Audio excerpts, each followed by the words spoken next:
What about the need for a television festival? Do you think that's an important need? And listen, if there's a festival for everything else, there needs to be one for television. I think the best thing about this one is that it's international. I mean, you know, you think when you're in the United States, you only think about certain shows that you do in the U.S., but there are so many great television shows all over the world, and some that we've actually adapted in the United States.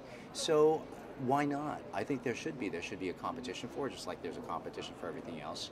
Albeit, I think that, you know, I mean, it's also subjective, you know, in terms of what wins and what doesn't. I think that television shows that work, that go more than a season or two, obviously there's success there, and it's obviously all over the world. You know what's great is meeting the actors from the different shows and finding that kind of unity amongst actors in different countries. So that is something that is really heartening. So yeah, absolutely. Tell us a bit about GRIMM now. Your character, how were you brought on the show? Well, initially I did not audition for this character. I auditioned for Russell Hornsby's part, which is the part of Hank.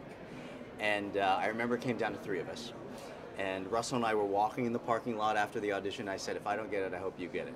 Just kind of that feeling of like, I hope a minority gets it. You know, there needs to be more minority in television.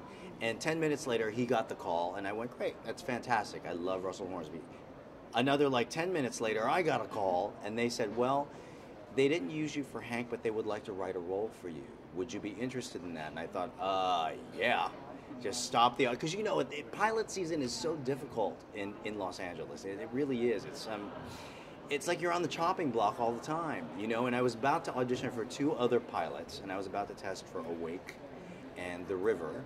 And I said, I like this role. I like it a lot. I love David Greenwald. I love Jim Kauf, and their pedigree is so wonderful. They told me about this character, and you know, it's a character that has yet to be developed.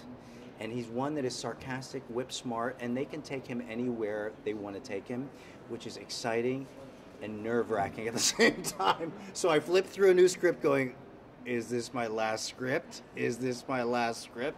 But fortunately, the audiences have really caught on to this character, and there are wooisms of the week, and I feel grateful and blessed, you know, that he's caught on. But there is something about him that I think everyone kind of relates to, you know. Everyone wants to be sarcastic. Everyone wants to be funny and smart. And so it's been a great character to develop. Season 3 is going to hold a lot more for him. A lot of craziness from what I heard, literally. So we'll see what happens with that. You mentioned this idea of minorities finding more roles in Hollywood. Do you feel like it's shifting? Things are getting better? Absolutely.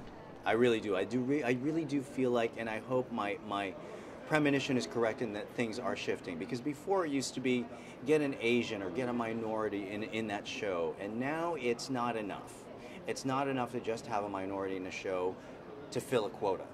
You have to be able to use that person, minority, whatever it may be, to fulfill the story and to move the story forward.